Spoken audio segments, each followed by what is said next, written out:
Okay, so the session is getting recorded. This conference will now be recorded. Okay, so here is the day 2 for this Dynatrace course, guys, but we are still in the analysis part. So let's do a recap. So anything that you could remember from yesterday, you can speak up or you can put it in the chat window wherein I'll be able to see it or wherein I can see it. We had gone through it's hits per second and throughput. Wonderful. And how to understand between those two graphs. Okay, wonderful. Okay, so THRO, And GHP, throughput. Okay, so throughput, how you are measuring it? Can you tell me? Is it in like bytes per second we'll be measuring. it's measured in bytes per second? You can convert it to megabytes per second or kilobytes per second. Wonderful. Kilobytes per second. If they are in sync, what can we say? When they are in sync, like if when hits per second graph is increasing, the throughput is increasing. When it's decreasing, the throughput is decreasing. Then what can we say?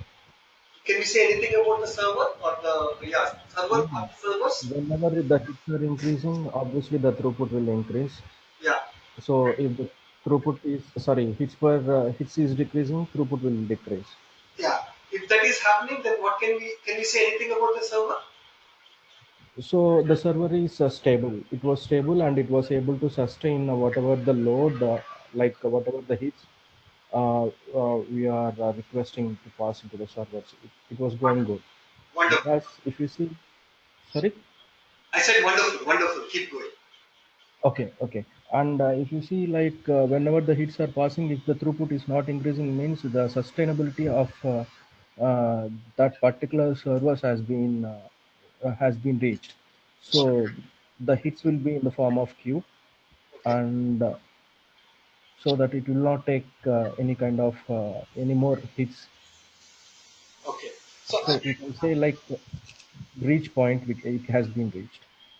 right, we can say that the server is not able to take up that extra load, or the maximum or the peak point of the server has reached. We can say that. Okay, and whatever this extra request, right, they will be served as well. It's not that they won't be served, but they will be queued up, and when the point comes, they will be served. Think about the same funnel. You're putting more water into it. So what happens? The water is queued up, and at some point of time, that extra water will flow through. Do you agree, Ajay? Yeah, I agree, Shraddha. So you have to be, when you're communicating, right, you have to be very clear with that. So those extra requests will be served, will be certainly served. Okay. But definitely the and will be served little later. Okay? So that's the point. Wonderful. So they are not in sync. If the graphs are not in sync, then you can say the server. I mean, the breaking point of the server, or how can you put it? Yeah, it has reached its maximum or the peak, the server's capabilities. Okay, so you either have to scale up or scale out at that point of time. Okay, then what else we have discussed after this? We have been discussed about web page diagnostics. Full page diagnostics. Okay, so we So discussed about web in page that diagnostics. In web we page have been diagnostics, can we talk about few things like what happens first? first DNS request will be sent. Okay, so we can say the first piece of time that will be taken is the DNS resolution DNS time. Can you say time. that? Okay, then the connection happens. So what is the time for that? Connection Time. time request. Okay, Connection time. connection time. Then And then it will send an initial request and a receive request. okay, So absolutely. we can call uh, time for something TDS. This is very important, Ajay. So this is the thing. Yeah, Okay, TTD. so in interviews when you talk about this, okay, you draw that picture and talk about it. I'm sure it, okay, there is one more trick about the interview, guys. Okay, there is one more trick about Mhm. interview. An interviewer has certain period of time. He doesn't have unlimited time. Okay, so let's say he has 30 minutes. Okay, so how Okay. can you consume this 30 minutes without talking too much, or without without you being tested 100%? Okay, if you're confident about everything, it's fine. But in general, interviewer has 30 minutes, and how you want to spend this 30 minutes is very, very important. Okay, let's say if he's talking about what you have done analysis, in the analysis what you have done, if you are taking that first 5-10 minutes talking about what you have done, your 10 minutes are consumed over there out of the 30 minutes. Okay, so if you can talk about this web page diagnostics, you are asked about pen and a paper and you're drawing all this and all that, it will definitely take 6 to 7 minutes. I'm just asking, right? So Yeah. not only you're telling that you know all this stuff, but you're confidently telling it and you're drawing it and you're consuming some time as well, which means that he has less time to ask more questions. Okay, so this is a trick.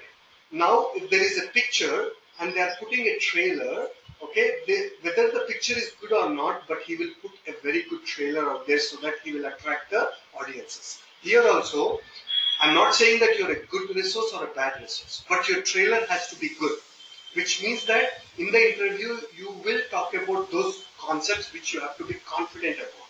And when you know that there are certain questions which will be 100% asked, okay, you have to be prepared for it. Even if in the web page diagnostics you have to draw that diagram 10 times, draw it.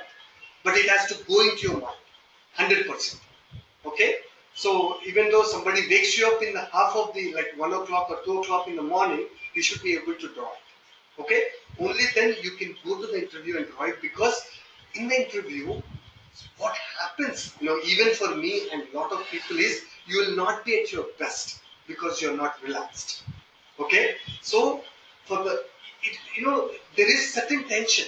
Okay, because you don't do that every day, right? So, and you are at the receiving end, and you will be little worried what kind of questions he will ask. And there is one question you will not be able to answer. People go into the panic mode again. Okay, it happens to everybody. So this is the reason why when you're not at your relaxed, okay, so you wanted to add this or mug up these concepts or do these concepts or draw this multiple times, so that even though you are tensed, you should be able to draw that in front of you. You're there with me, Ajay? Yeah, I'm there with you. Okay. Yeah. Some of them, you might know it. Some of them you think that, may not be useful. But I have taken so many interviews in Infosys and other companies, and I have attended so many interviews as well. So with all this experience, I'm coming out with these points. Okay. And I'm sure you're looking Okay. for a job change. That's why I'm coming out with this. Okay. Yeah, sure. These are the things. And one more thing, you think that, oh, training is happening at some point of time. Again, I will look into the videos when I'm ready for the interviews, or I will practice at some point of time. That some point of time will never happen. Trust me, Ajay. Okay. So Okay.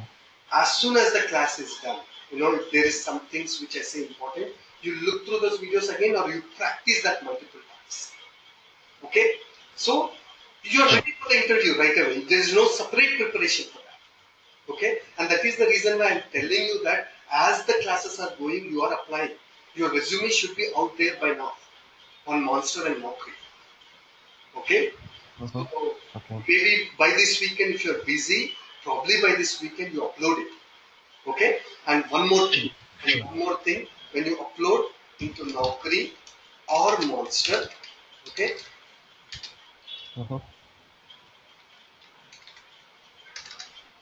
okay, make sure your resume has lots of keywords. Okay. Okay. First, what are the keywords? LoadRunner, LR, controller, VUGen, virtual user generator, okay, analysis, web page diagnostics, workload modeling, WLM, both workload modeling and WLM, both should be there. Okay, Little's law. Okay, so these are all the keywords, the part of keywords. Every single keyword should be there. Okay, RTS Okay. or runtime settings, both RTS should be there, runtime settings should be there.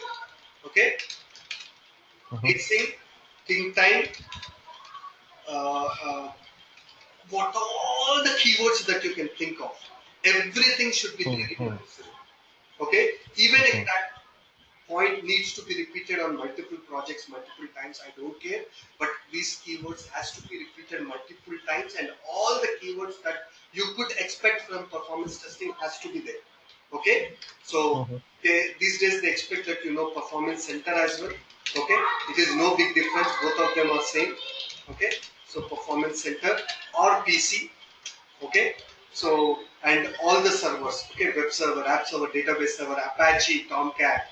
Think about all the app servers. So all the web servers, IIS, Apache, Tomcat, and all the web app servers, IBM WebSphere and all the database servers, Oracle, Microsoft SQL. So all these keywords has to be there. Okay, and what about the other keywords? Correlation. Okay, Correlation, parameterization. parameterization. Okay, in parameterization again there are multiple types of parameterization. Okay, date type Hmm. parameterization, file type is there, date type is there. Hmm. Okay, and Different type of data types. user ID. Okay, with random number. Load, Okay, random number. digital number, all these keywords. Okay, and some Mhm. important LR functions like LR param sprintf. Okay, if you are not aware, the Mhm. class I have given all these are there. Okay, LR save int. Okay, LR save string. Mhm. Okay, LR save date type. Okay, so like this, there are a lot of LR functions which has to be there. Other than this, what are the C functions? ATOI. Okay, API. over here you have LR eval string as well. Okay, uh, Algorithm. eval string. Okay, beverage file. Okay, beverage file. Okay, and error handling. Okay, so how did you do error handling? Okay, and Mhm. variable naming. Okay, camel case, you have to use camel case for naming the variables. Okay, how to call functions. Okay, how to create functions and call functions in LoadRunner. Okay, so not how to, but all this. Say that you have created functions, you have called these functions and all that. What are the other C functions that you can think of? Okay, sprintf. Okay, strcmp. Okay, str. Okay, so all this will be there. Once you go through my class, you will know all this. Okay, so all these keywords has to be there in your resume. Okay, so request for some sample resumes. I'll send you 20 to 30 of them. So based on those, you can pick up 1 point from one resume, 1 point from another resume, and make your resume. Okay, Ajay, are you fine with that? Hello, I'm not able to hear you, Ajay.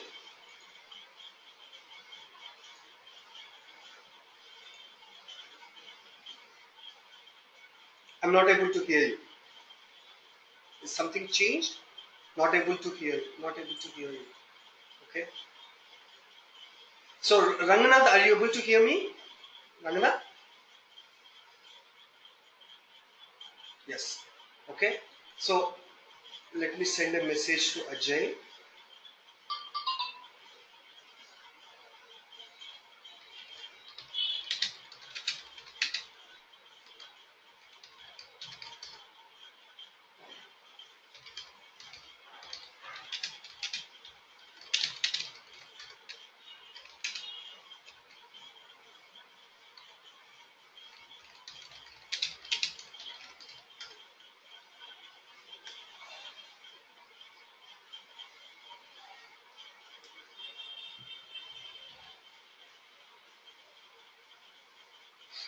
So Ranganath, we will wait for Ajay to come in. Okay. So Ranganath, you also unmute yourself so that I'll be able to talk to you as well. Okay. Yes, yes. Okay. Saranama? Actually, what is the problem is when we will talk now, so some Background noise. extra noise is coming and Okay. nothing is hearing. That's why I'm taking an unmute. Okay. But any questions, anything you Uh, call me. So some yeah, yeah, yeah. Some things you feel that I'm yeah. customizing it for Ajay, but Ajay has asked this separately to me. So as I'm training going on, I'm customizing certain things for Ajay. Okay. I hope you're okay No with that. problem. Yeah. Yeah. No problem. No problem. And all this will be useful to you as well. It's not like it's just for Ajay. Don't think in those lines. Yeah, yeah, yeah. No, no, no. I'm always take positive. Okay. So Ajay, are you able to hear me now?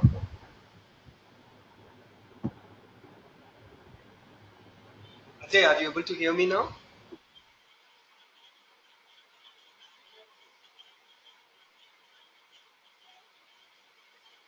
Hello? Let me call Ajay.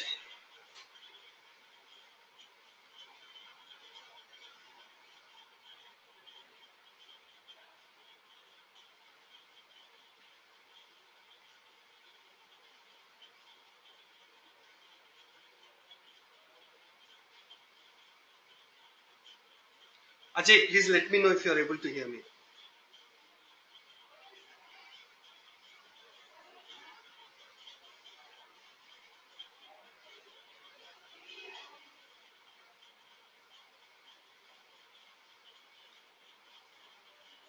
Ajay? Okay, give me a minute. Okay, Ajay, take your time. Take your time. Okay? So, meanwhile, I'll send an email. Okay? So, Ajay, I'll be sending. Ranganath, you need some resumes as well? Ranganath? You already send. You already sent. Kumar. We have already sent. Yeah, yeah, I received already. Okay. Was to call You need a walkthrough, maybe. tell me, Ranganath. Okay? You need a Yeah, walkthrough. Okay, you prepared the resume and you need a walkthrough. I'll certainly, okay, I'll go through that. yeah, yeah. I will definitely contact. 100%, 200%. Kumar, hello, Yeah, yeah, hello. yeah. Yeah, yeah, yeah. Kumar, ఇది మీ మీ మీ fee ఇది credit card ద్వారా చేయొచ్చా? చేయొచ్చమ్మా. I'll tell you. Okay, hello, discuss that offline. Okay, Ranganath. Okay, okay, Okay, please muchata and those things we'll discuss offline. Okay, anything technical we'll do it here. Okay, okay, okay, fine, fine, fine. Sorry. no issues. Because So, it's something. Ajay, are you able to? No, no, it was. Ajay,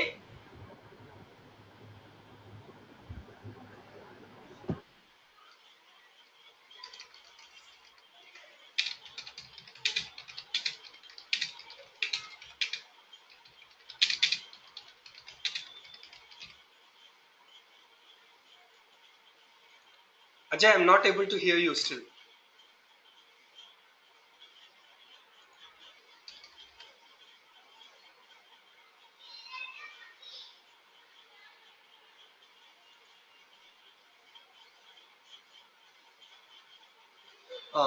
Thanks, Ranganath. I'll Share your screen so that I'll come to know. This conference will now be recorded.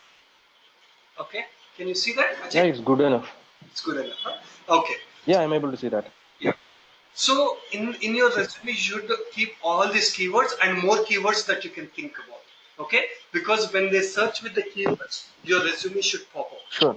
Okay, and certain keywords needs to be repeated multiple times. Let's say LoadRunner should be repeated 7 to 8 times, controller 4 to 5 times, VGen 4 to 5 times, analysis. So most of these keywords which are important should be repeated multiple times, because more is the number of times a keyword is repeated, more likely your resume will be shown first. Okay, the people who are searching from Naukri or Okay. Monster. Okay, simple logic, right?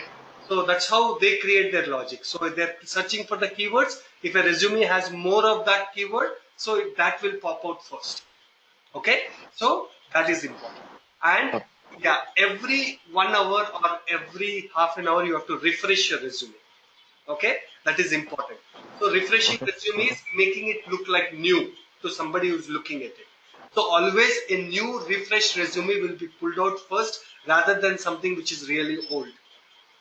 Okay, so I see some people refreshing for half an hour, 1 hour, some people in the morning and in the evening. So if you don't have time, you do it early in the morning. As soon as you wake up, you refresh once, and when you're going back to sleep, you refresh once, or in the afternoon you can refresh once. Okay, so when I said refresh, it's just about what do you say? I don't know. Let me, maybe some changes, like you make them feel like you're. Fine, change it. Yeah. Okay, so let me, I don't know if I still remember the password. Yeah, it looks like. Okay, so as you can see here, okay, this is my resume. So you just say update profile. Okay, and Mhm. yeah, resume headline. Okay, so I'll take away some dots and now you say save. Now this is refreshed.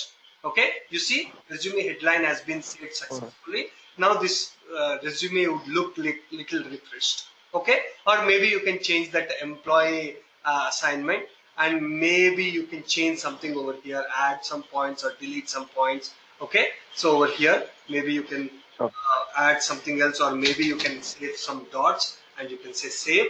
Now your resume is refreshed. Okay, so for the people who is looking at it, they think that it's active, and your resume will be picked up for the phone. I mean, latest. Okay, so these are the small things that you can do so that you get a lot of interviews. Okay, interview calls, and always think more interview calls. Okay, more interview calls, more is your chance to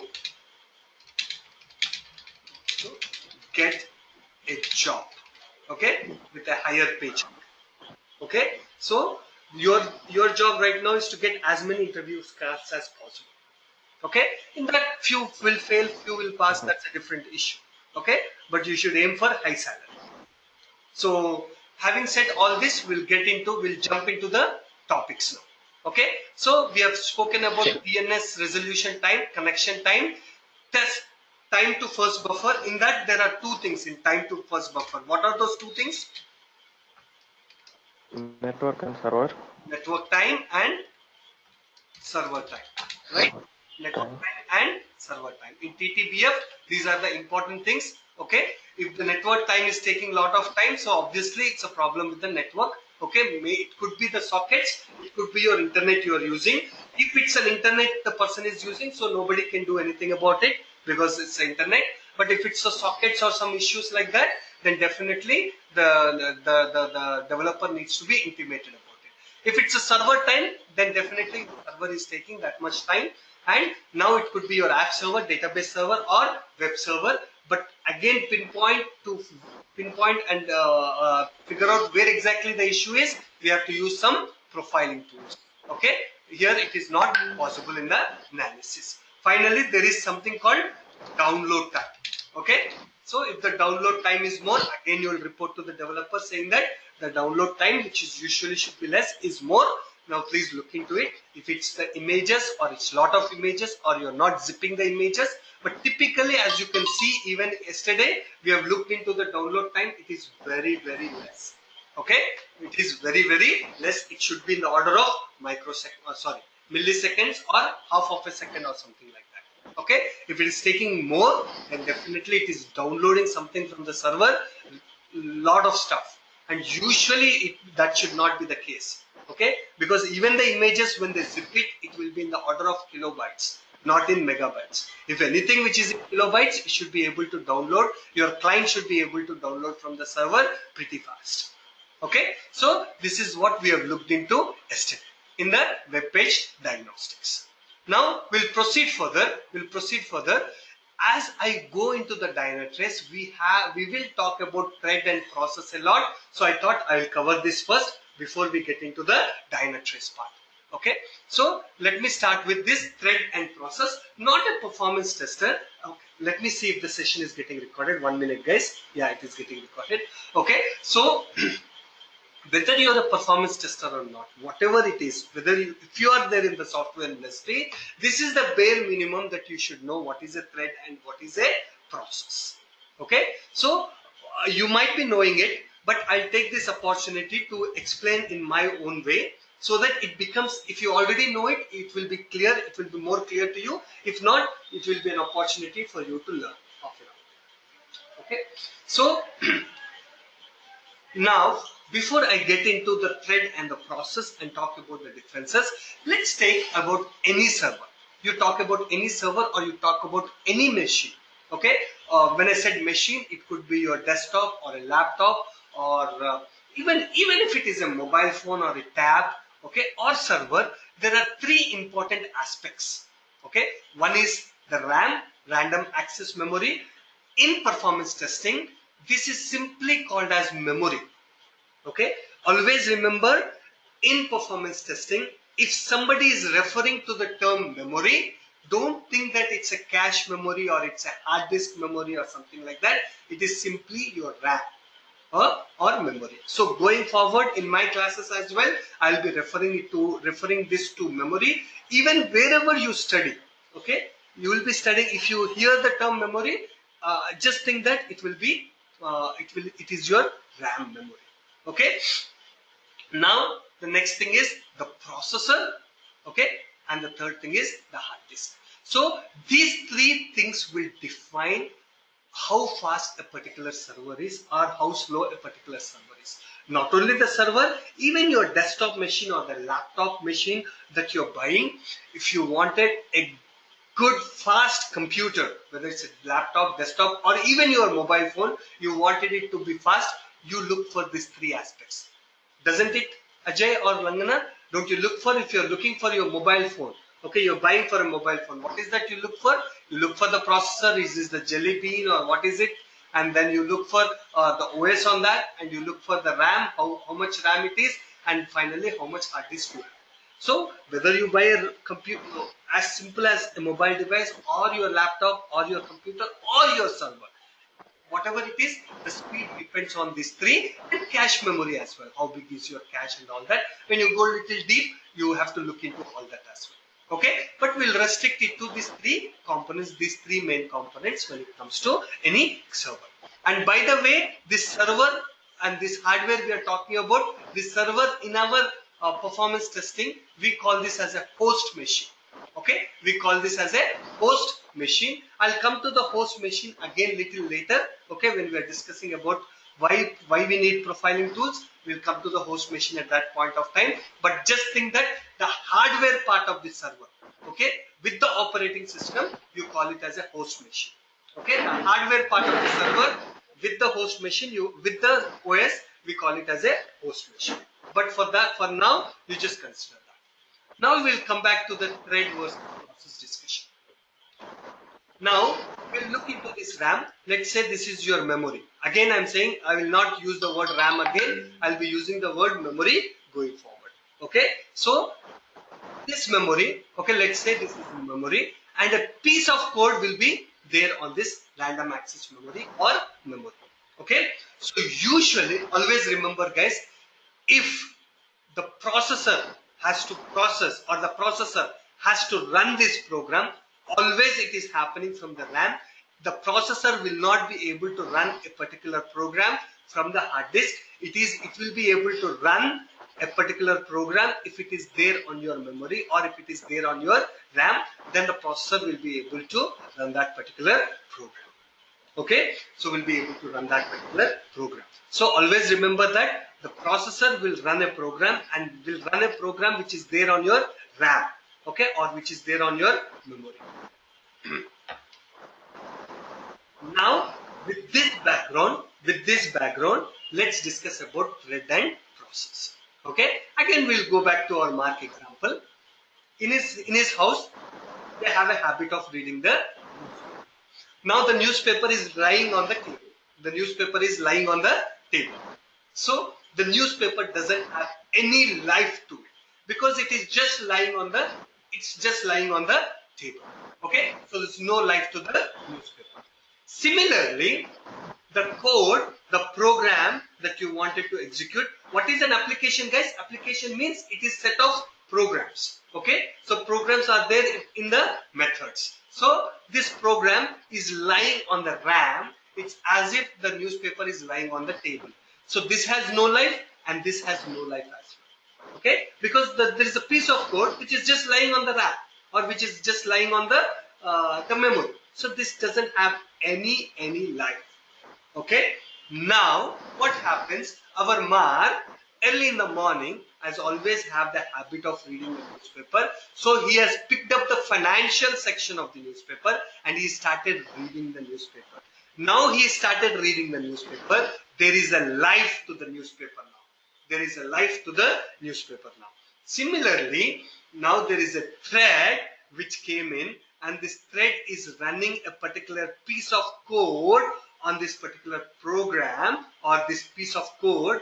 And now a thread came in and started executing that code. Now there is a life to that code as well. There is a life to that code. Who gave the life to it? The thread gave the life to it. Okay?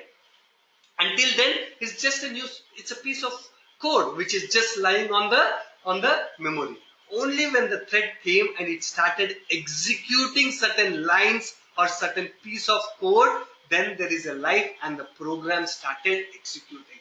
And the program started executing how? By having a thread run this particular piece of program.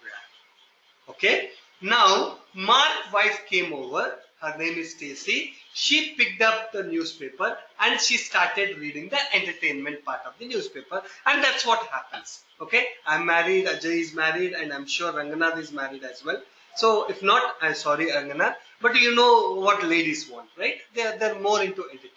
So no offense to any ladies, but in general, I'm saying. So she picked up an entertainment part of the newspaper and she started reading that part as well. Okay. Now there is no contention between these two, because from the newspaper, a part of it is the financial section which is Mark is running, and a part of it is an entertainment section which our lady Stacy is reading. So there is no contention between them. Both of them can happily, concurrently, at the same point of time read the newspaper. There is no issues with that. Okay. So now there is another thread. Okay. So there is another thread came in and it is executing some other method or some other piece of the program. So there is no contention between these two threads. It can do its work and this thread can do its work. Then there is no problem with them. Okay. This thread is doing its work. This thread is doing its work. Both of them are running different programs. So there is no contention between them. So there is no issue with these threads. Okay. Now, Mark's father or grandfather, Mark's father, he is also, interested in the financial section. He also wants to read the newspaper, but Mark is already reading it. Now there is a contention between these two people. So Mark's father is now supposed to wait until Mark is done. So he is in the waiting state. What is that? He's in the waiting state, or he is waiting for Mark to get done. He's waiting for Mark to get done. Okay, so there is a contention. Similarly, now there is a new thread which wants to run this same piece of program, or this thread is what is this? Is keeping certain piece of code or an object, busy, and this thread wants to run the same method or the same object or the same program. So this guy has to wait. This thread has to wait until this thread is done. There is a contention, so this guy has to wait until this is done. Okay, so now what is the process? Now we understood the threads. Okay, it's a small, as long as it has little bit of memory to it, it can go ahead and start running some program. Now what is the process? The combination of all these threads. Here I have drawn 3 threads. You could have 10, 20, even 30 threads, depending upon how big the program is and what it is being running. So the combination of all those threads with this program that is being run, that is what is a process. That is what is a process. So the combination of all the threads with this program is nothing but the process. So now this threads is the subset of processes, something that you can say. Or in other words, one process can contain multiple threads. Okay, one process can contain multiple threads. And you see, the processor is the one which will give the process. Right? Employee. Process, the processor. What is the processor? I have i5. Okay, so that processor is one which will give the process, which in turns which will give you multiple threads. Okay, are you clear with this, guys? Are we clear with this? Yes. Now I think yeah, that's clear. Is it absolutely clear what is the difference between a thread and a process? So yeah, but I have a question. Yeah, please. Mark. There is a concept called concurrent users and simultaneous users, right? Right. As you told, like if Mark is reading financial paper and his father came and he wants to use that financial paper. Right. So that means in the concurrent users also, if someone is using, let's consider login part is there. Right. So someone is trying to log in into that page. Right. If some other user comes and try to log in into that page, means it will not log in, or how after the completion of the login only this the another user will enter, how it will work? It's little deeper than that, Ajay. Actually, login can contain multiple methods. Okay, don't think that it's just one Okay. piece of program. Okay, and do you know how much time this thread will take? It Okay. might take milliseconds to complete it, a particular thing. Okay, Yeah, so that's true. this is the reason why we Mhm. have to do the thread dump analysis for the same reason what you have said. Okay, so when we come to the thread dump Okay, okay, analysis, okay. we will do more into it. Okay. Sure. Okay, fine. So this is a multi-threading concept. As you can see, multiple threads can run at the same point of time. That's why we call it as multi-threading.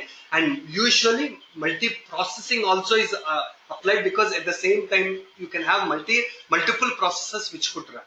Okay, if you wanted to see what all the processors which are running, just right click on this, go to the start task manager.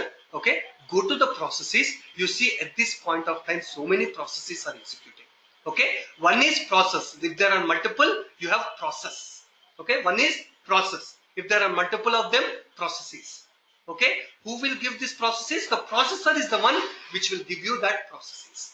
And since there are multiple processes there, that's why you see this is the multiprocessor is what we call it as. Okay, so one is a process, this one is a process, this one is a process. Just to see, for the Chrome, you have 4 processes which is running. Okay, and inside each process you could have multiple threads that could be running. And you see this g2mcom.exe, I'm sure this is for the GoToMeeting. Okay, so you see this GoToMeeting that with which you are able to run, this is a process which is running for that GoToMeeting application. So for the GoToMeeting application, this is the process. Okay, so like this explorer.exe, which is Internet Explorer, this is the process. Okay, GoToMeeting looks like there are 2 processes. One is go to g2mcom.exe and g2m videoconferencing.exe.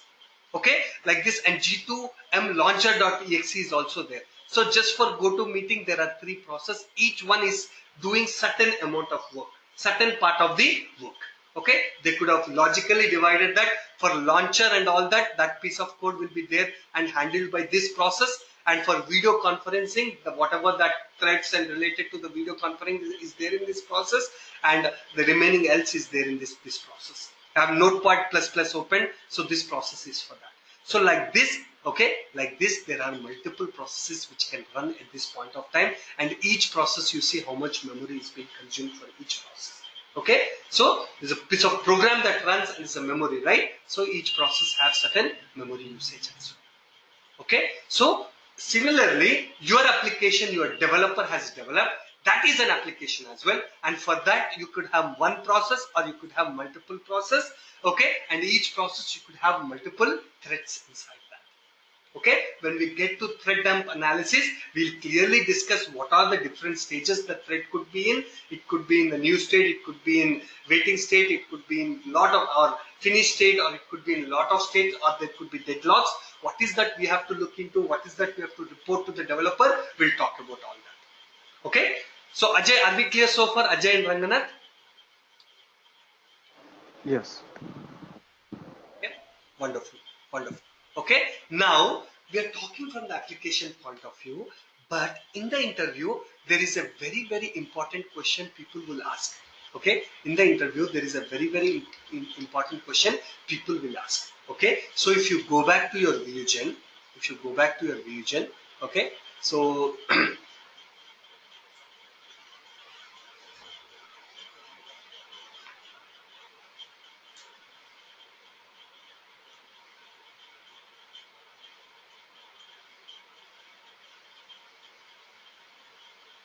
usually it doesn't take this much time to start actually, but I installed Dynatrace on that, so it is killing the system. So it will open immediately, it will open actually. So let the VueGen open. Okay, so if you go to the runtime settings, or popularly call it as RTS, runtime settings. Okay, so if you go to the runtime settings, there is one setting over here which says run the user as a process or run the user as a thread. Okay, so now that you understand what is a thread and a process, now that you understand what is a thread and a process, okay, so what is a thread and a process, how you want it to run, guys? Do you want to run the user as a thread, or you want it to run the user as a process? Now you guys tell me. Obviously, it is in a thread. Wonderful. Okay, because in a process you can have multiple threads. Thread will take minimum resources of your LG. The process will take maximum resources of your LG. In a process you can have multiple threads, which means that if one process is created, if I know correctly, at least 5 threads, 50 threads can be created if it's an LG. If it's an LG, and if it's a load generator, and if for the virtual users, at least 50 is what I think it will generate. So 50 threads can be generated in that 50, which means that 50 virtual users can be created. 50 virtual users can be created just in one process. Okay, but if you are running it as a process, in each process there is only one virtual user, which means that it will take a lot of resources. For process, it will take a lot of your RAM memory and a lot of your processing speed. For a thread, it will take little, there is no memory RAM, it will take a little bit of your processing time. Okay, for processor, it will take a lot of your processing time. For thread, it will take a little bit of your processing time. For here, you need some memory and all that. For RAM memory, here you don't need any of it. So, thread is a subset of process. It will require very less resources of your RAM and processor. So that is the reason why by default you wanted to run it as a thread. By default you wanted to run it as a thread, not as a process. If that is so, why there is an option called process at all? There is a reason for that. If you go back, when you create a new script, right, there are a lot of protocols. Okay, as you can see, there are certain protocols, let's say like SAP GUI. Okay, SAP GUI. This, it can always run as a process. The virtual user over here should always be run as a process, not as a thread. So in those cases, Vusion will by default will select this, or this option will not be there at all. Okay, for certain protocols, this option will not be there at all. Even though if it is there, it will be directly selecting this as a default option if you go to those protocols. So let me create that script with that protocol. Okay, add new script, and let me say SAP GUI. Okay, now this is SAP GUI protocol. Let me go to the runtime settings. Okay, so okay, here it is still saying as a thread, but it should be like a process because SAP GUI is like that. Okay, it should be like that. Okay, so there are certain protocols like that wherein you have to specifically say run it as a process. Okay, so but for something like HTTP, HTML, you can always select it as a thread. You can always select it as a, or most of the people will do that. So this is a definite interview question, guys, or at least if you attend 10 interviews, 5 to 6 interviews, they will say, okay, why? What is that difference between if you run the virtual user as a thread or run the virtual user as a process? The first difference obviously is this can support more number of virtual users. If you go with this option, your LG will support more number of virtual users. If you go with this option, your LG will support less number of virtual users. LG, why? Because process will take a lot of your system resources like your CPU and RAM. So that is your LG's CPU and LG's RAM. Okay, so it will take a lot of it. So definitely it will support less number of virtual users. It will be more. You see, when you run virtual user as a thread, okay, LoadRunner here, even though it says LoadRunner, it's actually the LG will launch one thread per user. Okay, if you run 50 virtual users, LG will launch only one process, and that process is mdrv.exe. Every application will have a process, right? For suppose for Chrome, it is chrome.exe process. For Vusion.exe process. For GoToMeeting, com.exe. So for every application there is a process. Similarly, for LGs, the process is mdrv.exe. Okay, so there is only one process, mdrv.exe will be created. In that, with 30 threads will be running. Okay, and with one single process itself. Okay, so one process can support close to 50 virtual users. Now you are going over 50, 100 virtual users, two process mdrv will be running. But here one user, one mdrb.exe, two users, two mdbrb.exe, like this, 50 users, 50 mdrb.exe. Okay, not acceptable or not advisable. Running the user as a thread will more effective on keeping the OS resources. You see, the resources, when you say resources consumption, what we are talking about is the CPU and the RAM. Okay, so here the OS resources will be high, the CPU and memory will be high. When they say injector boxes, they are LG boxes. Okay, so these are the differences that you can talk about in the interview. It's a definite interview question. Is it clear, guys? Or you want me to repeat? Yes. Repeat it again. No. Okay. So here the resources that we are talking about, the RAM and the CPU resources that we are talking about, is the LG when we are talking about running the user as a thread and running the user as a process. Okay. Now, this is very important to Ajay. Before I come to the sample case study, there is one more point which I will want to cover before I come to the sample case study. Okay. So, guys, do you know about the benchmark results and the baseline results? If you know, I'll jump and go ahead into the next chapter. It's a definite interview question again.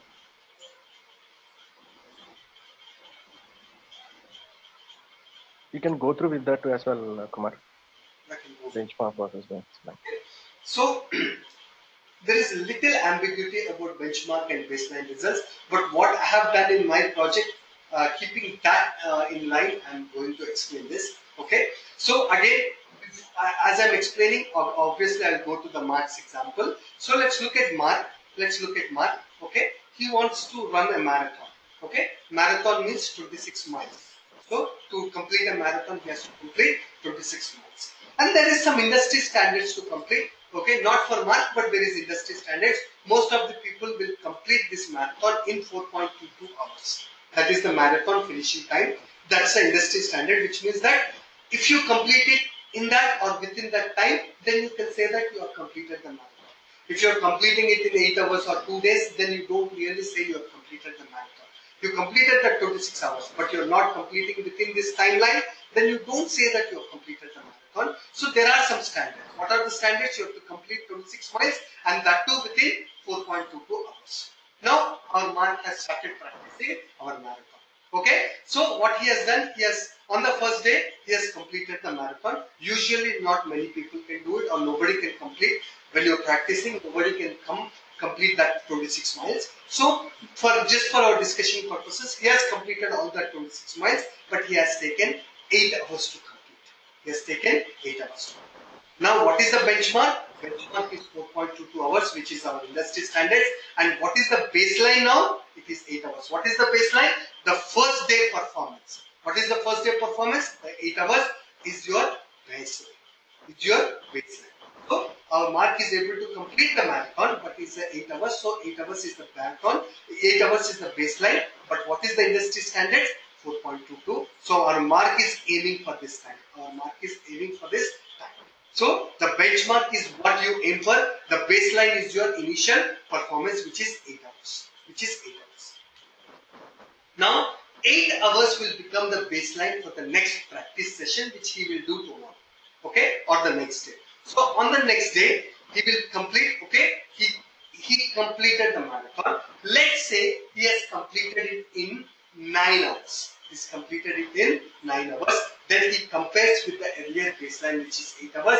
Then he says that there is certainly something wrong. So the baseline, which still stays 8 hours, now he has to go back and maybe work on his fitness or whatever it is. And the next day again, he will have to work on it. So the next following day, he is able to complete the marathon in, let's say, 6.5 hours.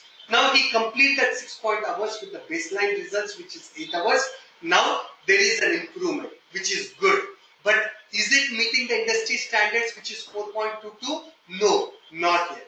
So the new baseline is 6.5 hours. So the new baseline is for the next practice session. Like this, we will continue to improve every day. And every day when he is practicing, he is trying to achieve the benchmarks, which is 4.22. And he will always compare with the baseline. And the idea is every day it should improve when you compare with the baseline, and if there is an improvement, the new improved results will be the new baseline for your next practice session. Same thing happens in performance testing as well. Same thing happens with the same performance testing as well. Let's say this is your day one results. Okay, you are running your book flight tickets and cancel flight tickets. In book flight tickets, just for our discussion purposes, there are only 4 transactions, and cancel flight tickets, there are 3 transactions, and let's say there are only 2 scripts for our discussion purposes, but in the real world you have a lot of scripts. Let's say this is your results for all of them, your response times for all of them, and let's say the benchmark is 2 hours. Industry standard is 2 seconds. Okay, the benchmark is 2 seconds. You have done the load test, and these are the results. Definitely they are not meeting the benchmark results, so this becomes your baseline results for your next test. So you got the baseline, now it becomes the baseline for your next test. Baseline for your next test. So you send these results to the developer saying that the results are not good enough, it is not meeting the benchmark, there is some bottlenecks in the system.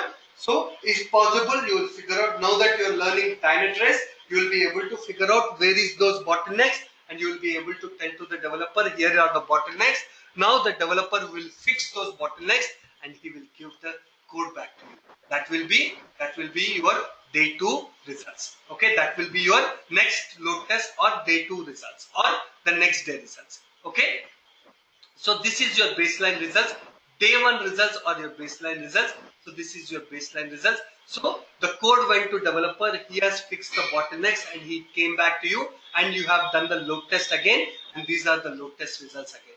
So overall, if you look at it, there is an improvement. Overall, you look at it, there is an improvement in each and every transaction. So you compared your new test results with your baseline results, there is an improvement. So this improved results will become the baseline for the next test.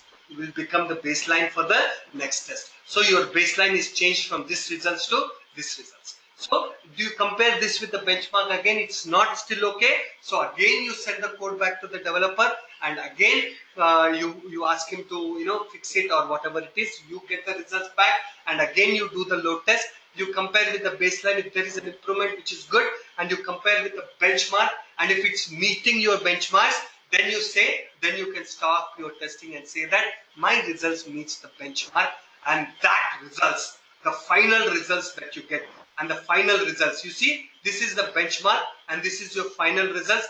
This final results, you see, this is the load test 3, and this load test 3 you compare with the baseline, then it is good, and you compare with the benchmark and it is meeting the benchmarks. And also observe that there are certain places where it is not meeting the benchmark, but it's still okay because most of the transactions are meeting the benchmark. Now the off, whatever it is minor, so you can ignore. Now these results will become the baseline for your next test in the next results. You will stop the test now because it has meet the benchmark, but you still store the results because in your next results, this will form your benchmarks or this will form your baseline, and whatever you compare, whatever the load test you compare with this baseline for your next results or next release, which will happen 3 months from now or 4 months from now. Okay, so this results has met the benchmark, so you can keep this results as a baseline and you need not have to run the load test again. But you keep this as a baseline for what? For the next release. For the next results. So typically your baseline results are the first test and your benchmark results are your last test. So this is your last test. This is your last test. Okay. So you have met the benchmark, and sorry, you don't call it as a baseline. This is your benchmark results, and this benchmark results, you can use this benchmark results for the next release as well. For the next release as well. Okay, so it is a definite interview question, okay, as to what is the difference between a benchmark and a baseline. Okay, benchmark and a baseline. Are we clear with that, guys? Are we clear with that? Yeah. Okay, wonderful. Okay, so sorry. Now I'll give you some sample case studies for the bottlenecks which I've faced in my projects.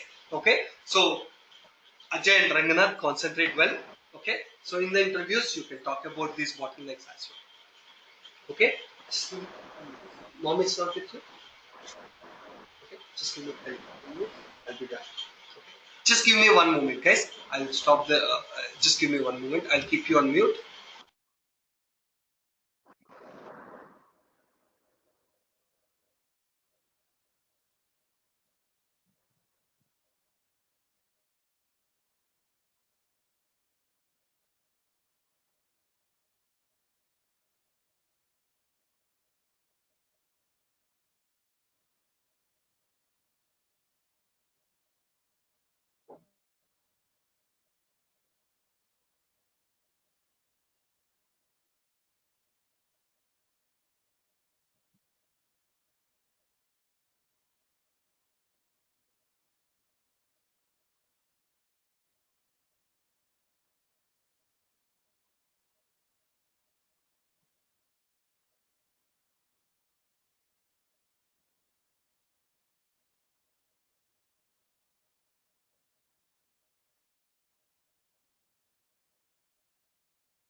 Okay, guys.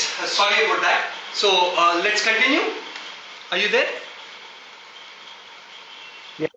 Okay. Ranganath, are you there? Okay. Sure. Okay. So look at this. Look at this carefully. We will try to cover as much as we could today, and whatever is there, we'll look into it tomorrow. Okay.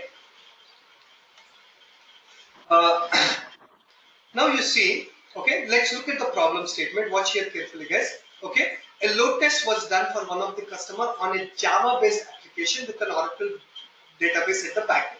Typically, that's how it will be. Okay, usually if they have a Java on your app server, Oracle will be on the database. Okay, so they have two web app servers.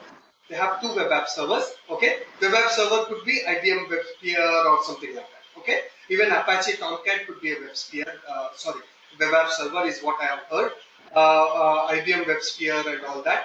Okay, could be your web app servers. So there are two web app servers with a load balancer and one database. Okay, so what you have here, guys. So let me draw the picture. So are you comfortable with all this, Ajay? Are you comfortable with the architecture and all that? With the load balancers and all that? Yeah, I'm comfortable. Okay. So Ranganath, I'm sure he will be because he has attended my performance testing class. Okay. So here what you have is two web app servers. Okay. So you have two web app servers. Okay, and one database server, and you have a load balancer. Okay, so here is your web app server 1, web app server 2, and you have a you have a load balancer here, and you have an Oracle database. Okay, so these are Java based. So let's assume it's an Apache Tomcat here, and this is an Oracle database. Okay, so and you have a load balancer over here, which balances the load across these two web app servers. Okay, now a performance center was used for the project. Whether you're using the LoadRunner or performance center, it's the same story. LoadRunner is a Windows-based, performance center is a web-based, but the story is same. Okay, and the application was subjected to 1200 user load for 1 hour. Usually your load test will be run for 1 hour steady state. Let's say 1 hour steady state, which means that ramp up and ramp down is different. Okay, steady. Okay, so let's assume that's what it is. So you're running the test for 1 hour with 1200 users. Okay, response for the transactions were high. Response times for the transactions were high and not meeting the SLA. Okay, so they are high and not meeting the SLA or not meeting the benchmark results. Okay, so as a part of bottleneck analysis, following graphs were looked into. Okay, so we are looking into the CPU utilization of both web app servers. Okay, so you're looking at two web app servers. This is a web app server 1 and this is a web app server 2. So you're looking at the CPU utilization of this one and CPU utilization of this one, and these are the graphs for those CPU utilization for that 1 hour. You have run the test for 1 hour, right? So obviously you have to look at the CPU utilization for the whole 1 hour. So this is how the CPU utilization is for the whole 1 hour. As you can see here, 0 to 1 hour, 0 to 60 minutes. So for that 1 hour, here is the CPU utilization of web app server, and it is more or less 90%. Okay. For the CPU utilization, what is the counter that you use? Percentage processor time is the counter that you use for the CPU utilization. I'll cover these counters probably in the tomorrow's class, okay, as to what is this counters and why this counter means CPU utilization. I'll cover that tomorrow. But for now, just understand that for the CPU utilization, if you want to monitor the CPU utilization, the counter that you look at is percentage processor time. Percentage processor time. So you are looking at the counter called percentage processor time for the web app server 1. So obviously you are looking at the CPU utilization of it, and that seems to be 90% for web app server 1. And for the web app server 2, this is what is the web app server 1. And for the web app server 2, again you are looking at the CPU utilization. So for the web app server 2, if you wanted to look at the CPU utilization, the counter that you have to monitor is percentage processor. Percentage processor time, and you look at it, it is hardly 6%. It is hardly 6%. Now you can tell me, can you tell me where is the problem? Here the CPU utilization is 90%. Here the CPU utilization is 6%. Which means that CPU utilization means processor. What does the processor will do? It will give the process. So if there are a lot of process or the process is doing a lot of work, then the CPU utilization will be more. If the process is doing very less work or there are no process at all, the CPU utilization or the processor utilization will be less. Or in other words, it is doing more work, it is doing less work. So where do you think is the problem, guys? Where do you think is the problem? Server 1. Okay, web app server 1. Definitely this is the problem. But do you think there is a bigger problem than that? You look into this or this is less work, this is more work. So which one is supposed to give this work? Which component over here is supposed to give the work equally between these web app servers? Which component is supposed to give the same work for web app server 1 and web app server 2? The load balancer. So definitely here this is doing more work because the CPU utilization is more, or it is creating more processes. Okay, creating more processes, or in the existing processes it is creating lot of threads, which means that it is giving more work. And here it is doing less work. So the work is not properly distributed, and who will give the work? The load balancer will give the work to it. So the problem is not with the web app server 1 or web app server 2. The problem is with the load balancer. The problem is with the load balancer.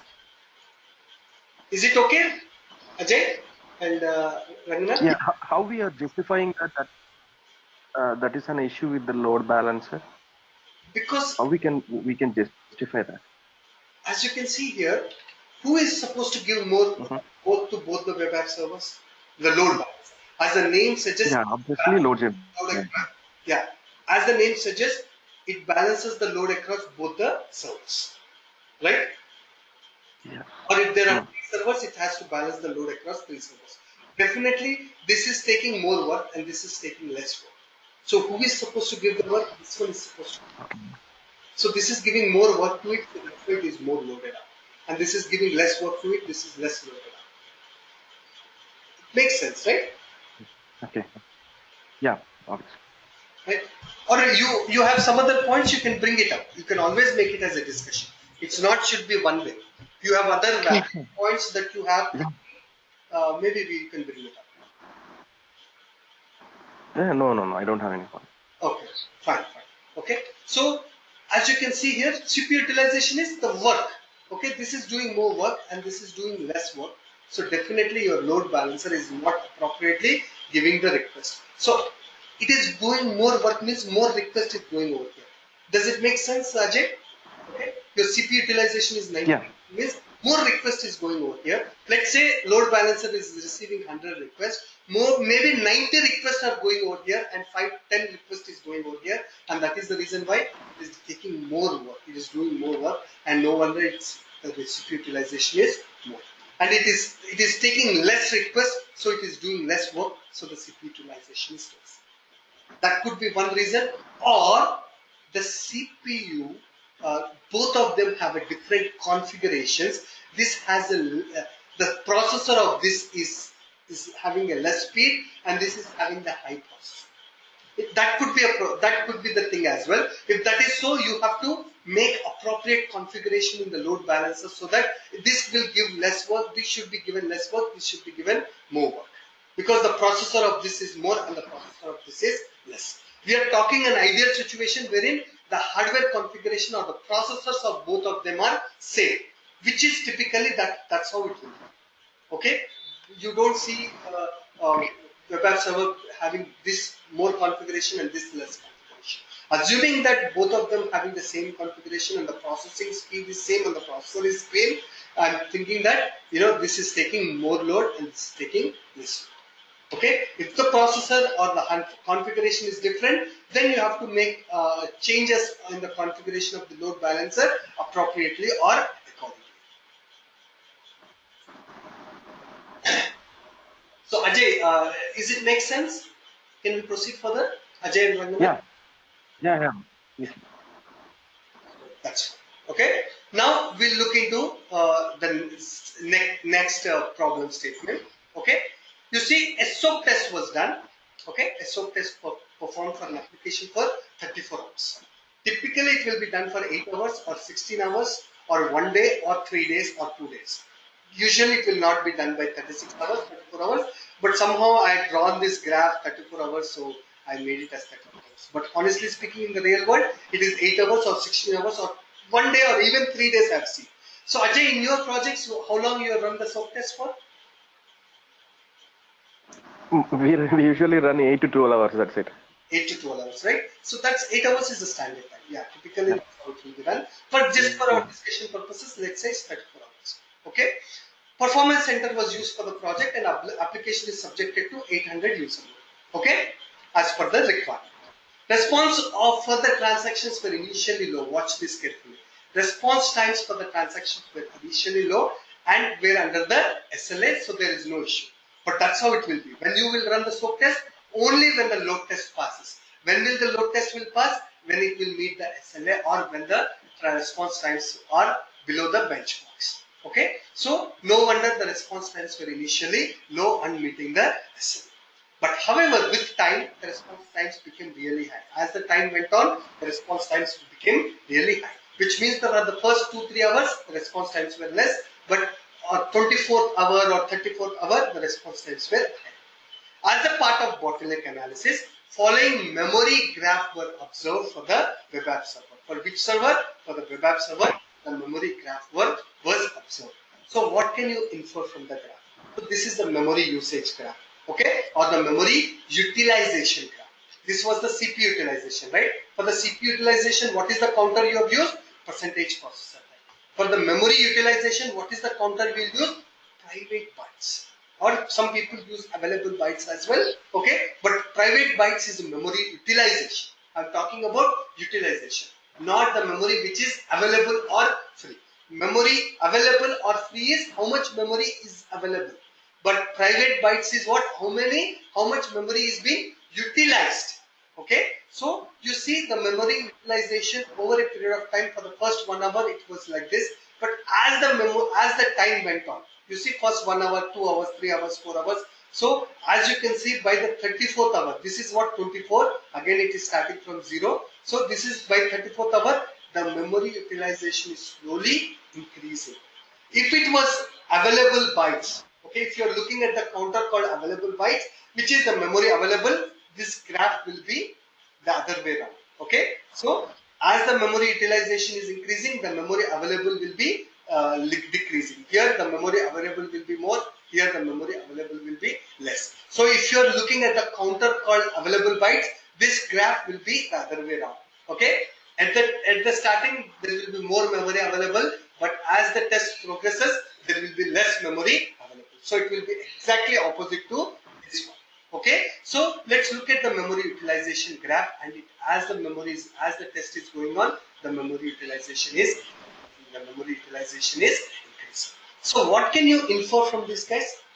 At the starting of the test, the memory is approximately around 70 MB, but as the test is going on, it is 120 MB. As you can see as well, there will be ups and downs. There will be ups and downs. It will not be smooth straight line. Okay, but overall, if you look at it, the memory is increasing. The memory is increasing.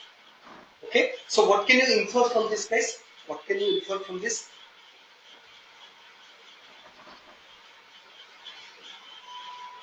Sorry, can you repeat the question, please?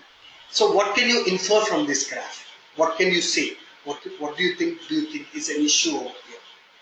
This is the memory utilization graph for the 34 hours of test. Over a period of this 34 hours, the memory utilization kept increasing. So what do you infer from this? Because there is a continuous hits to the server, obviously there will be a consumption of very high memory. Okay.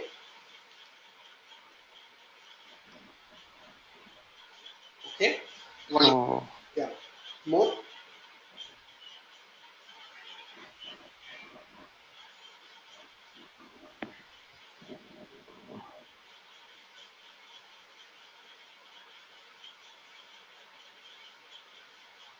there are stable users. From my side, It's same. It's same 800 user load for complete 34 hours. Yeah.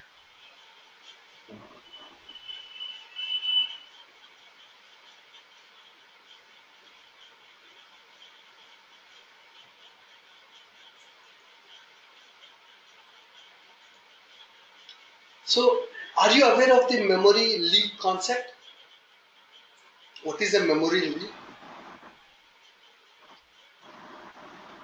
Memory leak is nothing but, for example, if any of the user is not able to release that particular memory, like reactive native kind of programming they will be doing.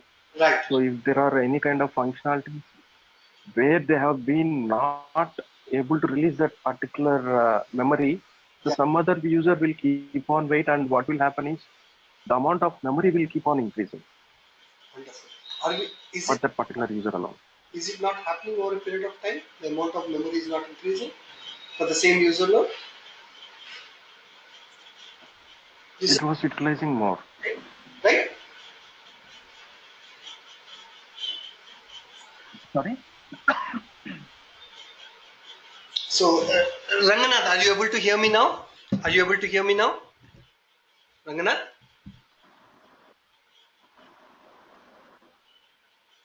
Ranganath, are you able to hear me?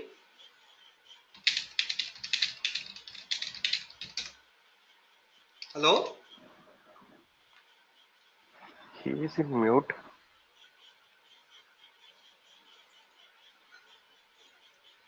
Ranganath, can you unmute yourself? So, Ajay, it is clear to you, right? The voice? Yeah. Okay. Yeah, it's clear for me. So, Ranganath?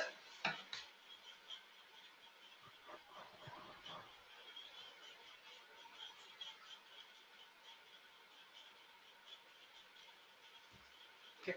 So, Ajay, just let's wait for a couple of minutes for Ranganath. Okay. Let me call him. Sure.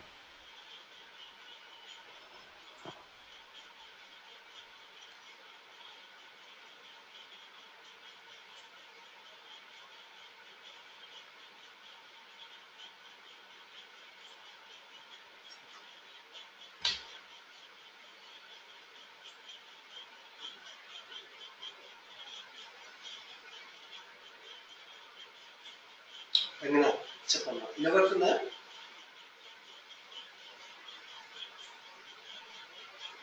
అవునా? Okay. సర్లే అయితే we'll stop the class ఎట్లయినా 10 అయింది కదా? We'll stop the class. We'll continue tomorrow from here. Okay? Yeah. So Ajay, what we will do is we'll stop the class today. It's already 10 p.m. Okay? Is it okay? Can we continue tomorrow, Ajay?